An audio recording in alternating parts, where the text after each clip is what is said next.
What is the real cost of buy now, pay later? I'm Mike Loader. Investment Insights starts right now. Hello everyone and welcome back to Investment Insights presented by The Investor's Way, where each episode we provide informative interviews about wealth creation alongside practical tips of how you can master your money. Today we'll be discussing buy now, pay later services and how they affect our financial decisions. Joining me as always is my regular co-host Andrew Woodward from The Investor's Way. It's good to see you, my friend. Thanks again. Thanks for having us back.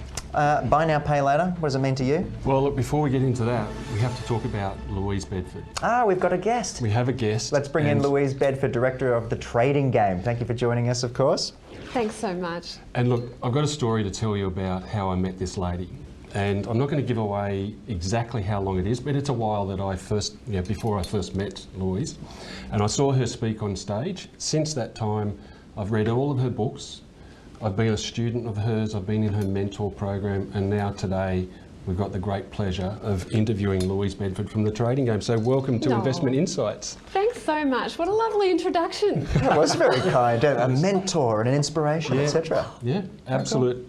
All of that. She's been on my journey and she's been a big part of my journey. Amazing. So I'm absolutely delighted that she's with us today. Well, let's talk buy now, pay later. And let's do that because I can't think of anyone better to talk about the psychology of money than Louise Bedford. So, Louise, how do people's emotions and their thoughts influence their decisions when it comes to using something like buy now, pay later, and what impact does that have on their money choices? Well, it is a significant impact, and there are a few segments with this. If we delve into the type of people that are using this buy now, pay later, eventually they say by 2030 it'll be all of us. But we are talking about 18 to 34-year-olds, mainly men. Okay. Now, if we think about the psychology behind this is very specific. The guys are looking to impress their friends. That FOMO kicks in, that social comparison, that identity of themselves as being the alpha male. That's what they're on about. Interesting. It is, isn't it? And when you look at what people are purchasing, the top purchases are clothing, entertainment, reading materials and household furnishing. The commonality with all of that is that they're depreciating assets. Yeah. So they're not even going up in value. So not only are you, if you miss the payments, you're going to have a big rap over the knuckles, but you're also going to have a lot of difficulty making that make money. So this is not a future thinking process at all. No, not at all. And it's one of those things that leads to potential problems. And what are some of the those problems or outcomes that people who are using buy now, pay later will run into? And especially when it comes to handling their debts and managing their money, what are your thoughts on those outcomes? Well, there are several traps to do with this buy now, pay later. One of the traps is that you're using it as a form of self-medication. Interesting. Yeah, so when you're feeling a bit uncomfortable in some way, you're turning to something that makes you feel comfortable. Often, if I think of the acronym HALT, H-A-L-T, if you're hungry, angry, lonely or tired, you are more likely to make these purchases. It's going to be an impulse purchase and it is shortening that cue to reward behaviour. Do they call that retail therapy? Retail therapy, my friend, absolutely, but in a way that is also private. So by having it hidden away, most of these are done online, let's face it.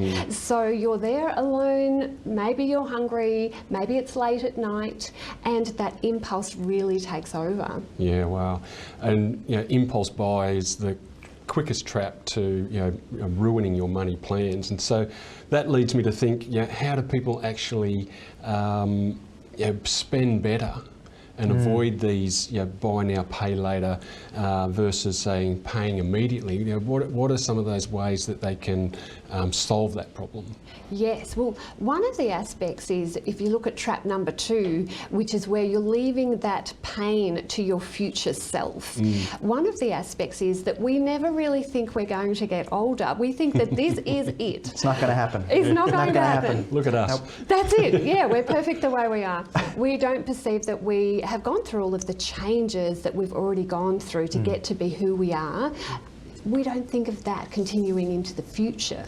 So if you can imagine your future self, even 6 weeks from now, even 3 months from now, that gives you a really good chance of being able to say, I'm dumping that person in it, because that person will be responsible for those payments. Yeah, wow. And so what tips or advice do you have for people who are trying to avoid the common money outcomes or mistakes that come from using buy now, pay later? And how do they make sure that they're moving towards their money goals rather than away from them? Yes. Well, one of the first steps is to develop an awareness. Are you the type of person that has already been down this path? Have you discovered that you have this weakness, especially late at night?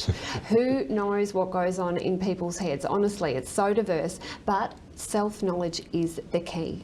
And the next step is to develop a pause. So rather than going straight from, I feel this way, therefore I will fulfill my needs that way, develop a pause, separate it out, so that you can develop mindfulness around that purchase. So maybe it's, for a lot of people, just adding that purchase to the cart. Sometimes that can be enough. That little step of action can make you feel better, and then you'll buy it again in a week. When you get around to it, you may never buy it. I've totally done that. Yeah, there we go. Totally Absolutely.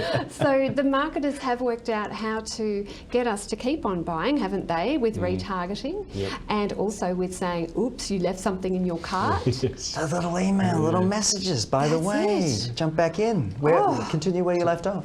And every aspect of behaviour, for it to be rewarded, means it's likely to continue.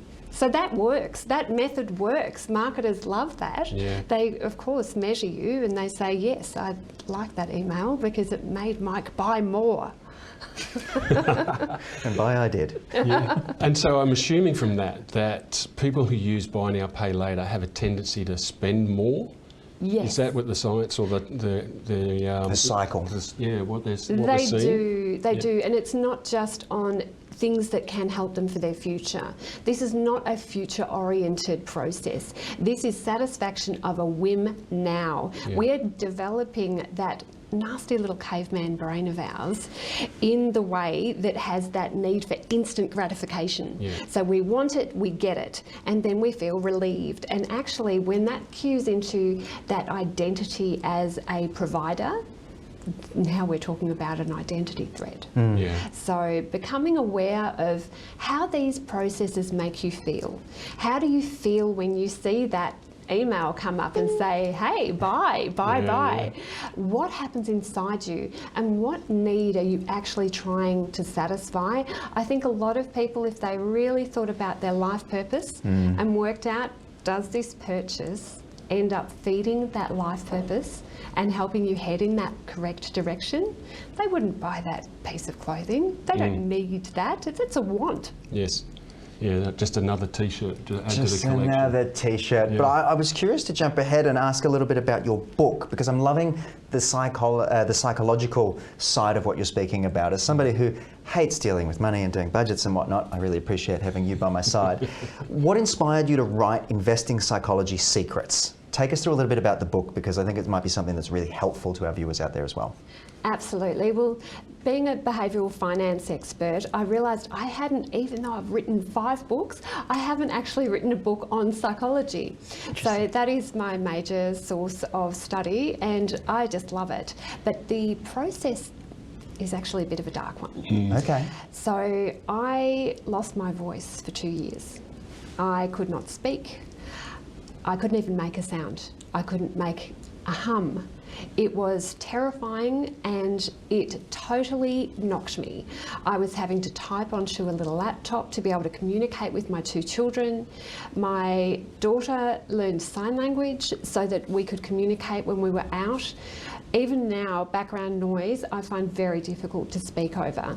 So it has been daily speech therapy to get me to where I am now, being able to coordinate all of those little muscles in the throat and to be able to make a sound has really, it blew me away how much an impact, not knowing that that would come back. So I realised, after feeling terribly sorry for myself and terribly dark and black, I realised this is just a mind game. It is a mind game. And if I can work out how to accept this, then possibly I can have something to help me, but also to help my share trading. I'm a share trader. That's how I make my money. So the methods that I discovered, the research that I did to create Investing Psychology Secrets were directly derived through that need. Incredible. That is an incredible story. I wasn't expecting that, but it's wonderful to hear, and the fact that you're speaking on television is a wonderful thing. But in your book, you mentioned the unexpected connections between seemingly unrelated concepts. I was curious to ask you about this. Tarantulas, self-worth, and investment returns. Take us through a little bit more about that, if you could. Personally, I'm not a fan of spiders. I don't know too many people. I'm not sure whether anybody is. I don't mind them. I've just brought one along today for, no, I really have not. So what they did is they did a study on self-worth and threat release. So when you've got an arachnophobe, somebody terrified about spiders, and you show them a spider, they have those physiological tells. Yes, it's heightened. Their heartbeat increases, they release cortisol, they can feel that sweat. So all of those factors are very similar to when we are watching the screen when we're a share trader. Very, very similar. So they found that when they put a spider on the desk and the arachnophobe on the other side of the desk, the arachnophobe that had the highest self-worth could accurately measure how far away the spider was. Interesting. The ones with the lowest self-worth thought the spider was closer. Wow. I'm picking up what you're putting down. It's interesting, and I think, some people, when they look at their finances or sit down to do budgeting, that same response happens. Yes, that's right. Just to finish, I want to know where people can get their hands on the book if they want to know more, just in being aware of the time. Take us through a little bit about it. Absolutely. Well, you really do need to grab a copy. I know you'll love it. Investing Psychology Secrets. There it is on screen. Great. Come to tradinggame.com.au, which is my website, and pick up a copy. You can get a lovely bonus pack there too, but it's available wherever books are sold. So you can go to Amazon and Booktopia. Yeah, it'd be great to give you a copy after this. Awesome. And we're also going to have the link in the show notes so people can grab it in the show notes as well. Perfect. Louise, Andrew, thank you so much for joining me on the program and teaching us a little something. It's been a real pleasure to have Louise, as I said, who's been a part of my journey for so long, and I've just, it's been a pleasure to have you along. Thanks for coming in. So much fun. Yeah. And of course, thank you to all of you out there in television land. Thank you for joining us on the program. We look forward to seeing you all again very soon, and we hope you've learned something from our discussion today. Be well. You're watching Ticker. We'll have more in just a few minutes.